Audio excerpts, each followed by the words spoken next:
எங்களை மானங்கட்டவை மக்கள் நினச்சிக்கிட்டு நீ ஆடுற ஆட்டம். ஏண்டா என் பாட்டை ராவணன் செத்து எம்பிட்டு காலாச்சுரா, இன்னும் எரியுறாங்க. தசரா தசரா தசரான்னு டேய், ஒரு நாள் ராவண பெருவிழா நடத்தி வேலை வீசல நான் பிரபாகர மகனுகளா. நீ ராமலீலா மைதானத்துல தசரா விழா நடத்துற போது ராவண பெரும்பாட்டன் திருவிழா என்று நடத்துறேன். 10 தலை பலே ராவணா, 10 தலை ஜண்டுமா விளம்பரத்துக்கு போறோம் பலே ராவணா. ஏண்டா நீ தான் எங்க பாட்டனுக்கு பிரசவம் பத்தியாடா நாயே. 10 தலையோட ஒருத்தன் பிறக்க முடியுமாடா பரதேசி பைத்தியக்காரன் நாயே. கலைவத்தின் தலை சிறந்தவன், திசையிட்டும் புகழ் கொண்டவன் ராவண பெரும்பாட்டன். பைத்தியக்கார கலைவத்தை தலைவத்தாக்கி ஆடல் கலை, பாடல் கலை, ஓவியக்கலை, சமையல் கலை, சோதிடக்கலை, மருத்துவக்கலை, போர்க்கலை, கட்டிடக்கலை, 10 கலையில் தலை சிறந்தவனாவே. பிக்காளி பயல்களா வந்து விளையாட்டு பண்ணிருக்க நீனு. செத்து பொம்மையா நிற்கிறான். பொம்மையா 100 மீட்டருக்கு இங்க இருந்தா எய்ய முடியுது. பொம்மையா நிற்கும் போது கிட்ட போய் எய்ய முடியுது. பரதேசி பண்டார பயலர் ஓட நாய்களா. செத்து சிலையா செத்து பொம்மையா இருக்கிறவன. அதுல அவனுக்கு ஒரு பெருமை. தென்னாட்டில் தமிழகத்திலே ராவண பெருவிழா நடத்தி புரட்சி ஏற்படுத்தி நீ கைவிடுற வரை நான் நெஞ்சுக்கு நெஞ்சு வேலை வீசல பார்த்துக்கிட்டே. நீ சும்மா வந்து எங்களை நக்கல் பண்றது. இவங்களும் தசரா விழா தசரா விழா என்ன ஏது என்னத்துக்கு பேரு ஒரு இளவும் தெரியாது. பாட்டன் செத்ததையே உன்னைய பண்டிகையை கொண்டாட வச்சுட்டான். ஏன்னா திவசம் வச்சு படைக்கலாம், எண்ணெய் வச்சு குளிச்சுட்டு பணியாரம் சுட்டு சாப்பிடலாம். அது பட்டாசு போடு பட்டாசு போடு இரு காதுகளை வச்சு செறி விட்டு பட்டாசு என்ன பார். இன்னும் அவனுக்கு அந்த வன்மை அடங்கலை. சொல்லி வச்சிருக்கான்ல, தலைவர் இறந்துட்டதா உடம்பு காட்டுறா. வட மாநிலங்கள்லாம் கொண்டாடுறான். அங்கே இருக்கிற நம்ம தம்பி போய் ஏன் அப்படின்னா இல்லை ராவணன் வாரிசு சொன்னாங்க அதான் நாங்கள் கொண்டாடுறோம்டாங்க. எப்படி கற்பிச்சு வச்சிருக்கான்னு பார்த்துக்க. எப்படி நம்ம பார்த்திபன் இருக்கார்ல இயக்குனர் நடிகர், அவர் ஒரு கவிதை இருந்தார். நல்லா எழுதுவார் சில கவிதைகள். கருவுற்றிருந்தால் யாராவது ஒருவருக்கு தாயாயிருப்பாள், அவள் கருணையுற்றதால் உலகத்திற்கே தாயானல் என்று அன்னை தெரசா எழுதியிருந்தார். ஒரு ஆகச்சிறந்த கவிதை. அதே மாதிரி சீதை தீக்குளித்து நிரூபித்தது சீதையின் கற்பை அல்ல ராவணனின் கற்பை என்று எழுதினார். எவ்வளவு ஆழமான கவிதை பண்ண, எப்ப படிச்சே மறக்காம இருக்கும் பாரு. ஏன்னா அவ்வளவு தாக்கத்தை அந்த கவிதை அதில் இருக்குது. அதான் உண்மையும் கூட. சீதை நிரூபித்தது சீதையின் கற்பை அல்ல, இந்த அருமை பெரும்பாட்டன் ராவணனுடைய கற்பை. இவனே எழுதுறான்ல, காப்பியத்தில் வருதுல, ஒரு பெண்ணின் விருப்பம் இல்லாமல் அவளை தொட்டால் ராவணன் தலை வெடிச்சிரும்னு.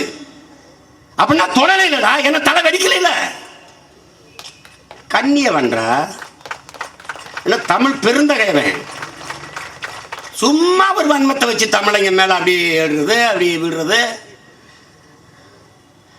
பல பேருக்கு நம்ம தான் வழிகாட்ட வேண்டியதா இருக்குது. மொழி சிதைந்து அழிந்தால் இனம் சிதைந்து அழிந்து விடும். இப்பதான் கண்டுபிடிச்சு பேசுறாங்க. சாதிவாரி கணக்கெடுப்பு எடுக்க வேண்டும். நேத்தம் கட்சி ஆரம்பிச்சு இன்னைக்கு ஆட்சியை கைப்பற்றிருக்காங்க.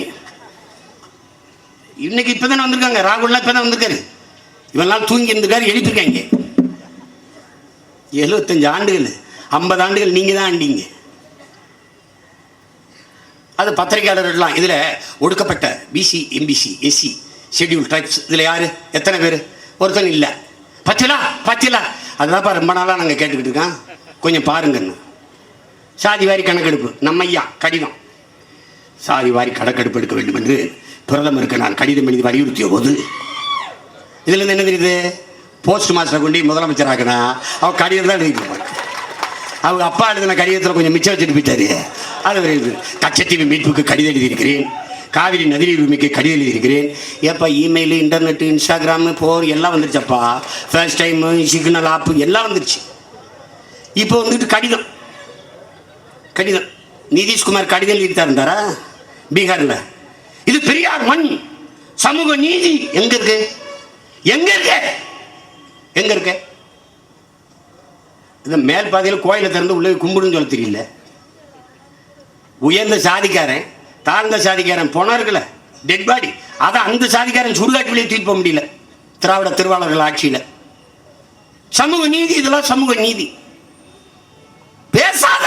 பிரபாகரன் பிள்ளைகளுக்கு தான் அதை பேச தகுதி இருக்கு. சாதி ஒழிப்பட நீ பேசுவ. என் தலைவன் தான் சாதிச்சு காட்டியவன். நீ அந்த கோட்டுக்குள்ள என்னவா இரு, இங்க வந்தா தமிழனாவா. அதுதான் தமிழீழ தேசிய இராணுவமானது. அது நீ எவனாவே இரு, ஆனால் உயிரிழந்துட்டால் ஒரே மாவீரர் துயிலும் இல்லத்துல ஒன்னாதான் உறங்கணும். அங்க அந்த சாதி நொந்த சாதி வந்த சாதி எந்த சாதியும் கிடையாது. ஒழிச்சாண்டா என் தலைவன். நீ பேசிக்கிட்டா இருந்த.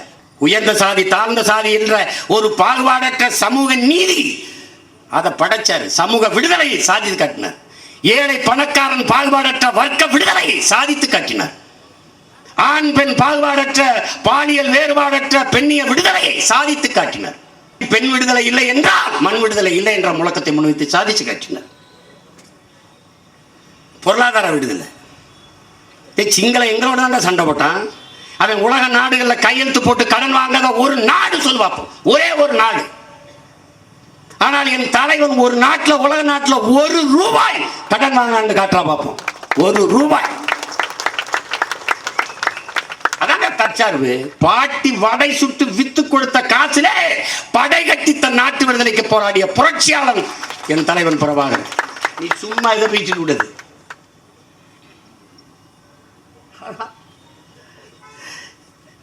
நினைச்சு பார்க்கிறேன், நம்ம வரலைன்னா இவங்களெல்லாம் ஒண்ணுமே ஒருத்தனுக்கு தெரியாது, மூடி போய்ப்பான். யாருன்னே தெரியாது. கடன் வாங்கியாவது பிச்சு எடுத்தால் ஒட்டிடல. தாத்தா ரெட்டமலை சீனிவாசன், அயோத்தாச பண்டிதர், நம்ம பாட்டனார் வாவு சிதம்பரனார், இந்த கியாப்பே விஸ்வநாதம், இந்த அண்ணல் தங்கோ, இந்த திருமலை மலைமலை அடிகள், இந்த திருவிக்காக்கெல்லாம் ஒரு தடவை போனேன் மாலை போட தேடி. ஒரு பள்ளிக்கூட வாசல் இந்த சிலை இல்லை தென்னரசன் மதுராவா இல்லை, அவ்வளோதாங்க சில. தொழிற்சங்க தலைவன் எவ்வளோ பெரிய அறிங்க, தலைகீழாக மாற்றுவேன். கடற்கரை எவனுடைய கல்லறையாக இருக்க முடியாது, கடற்கரையாத்தான் இருக்கணும். என்ன செஞ்சிருவா சீமான்? Wait and see.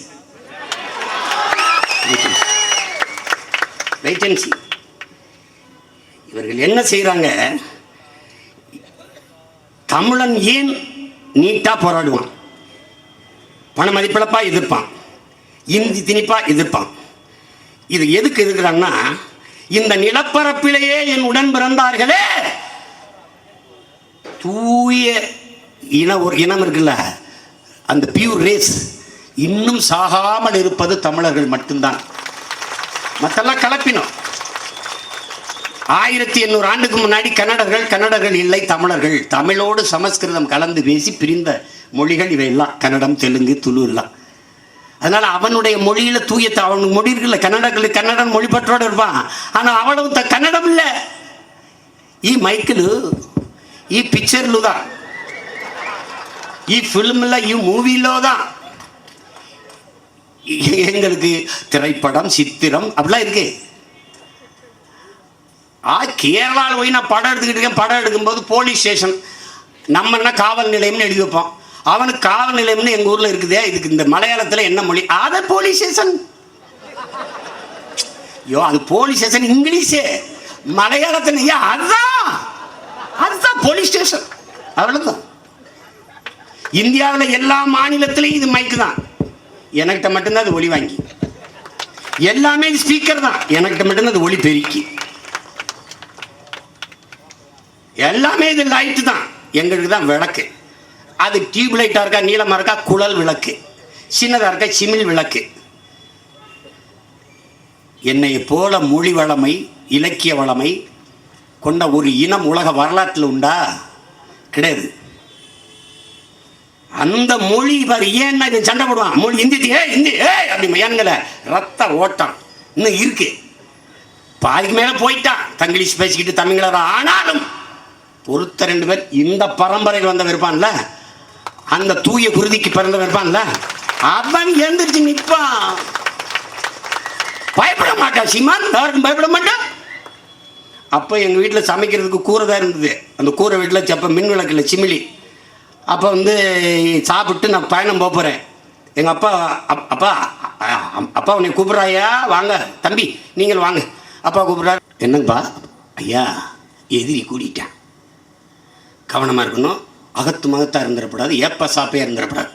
ஒரு வேளை சாகிற நிலைமை வருதுன்னு வச்சுக்கையா, அதில் 4 பேரை வெட்டிட்டு தாயா சாகணும், அதில் 4 பேரை கொண்டுட்டு தான் சாகணும். சரிப்பா சரிப்பா நான் கவனமாக இருப்பேன். ஆமாம் சக்கரை போயிட்டு வா. இந்த வண்டியில் ஏறி உட்காந்தோன்னா 1/2 மணி நேரம் ஆச்சு பேசுறதுக்கு. இவங்க 2 பேரும் என்னடா கூப்பிட்டு அவர் வாட்டுக்கு அப்படி சாகரனா 4 பேர் வெட்டிட்டு செத்து போட்டாரு.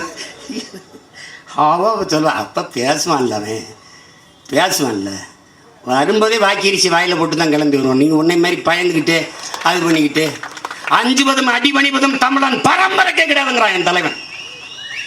பயம் என்பது கோழைகளின் தோழன், வீரனுக்கு எதிரி. எதுக்கு பயப்படணும்?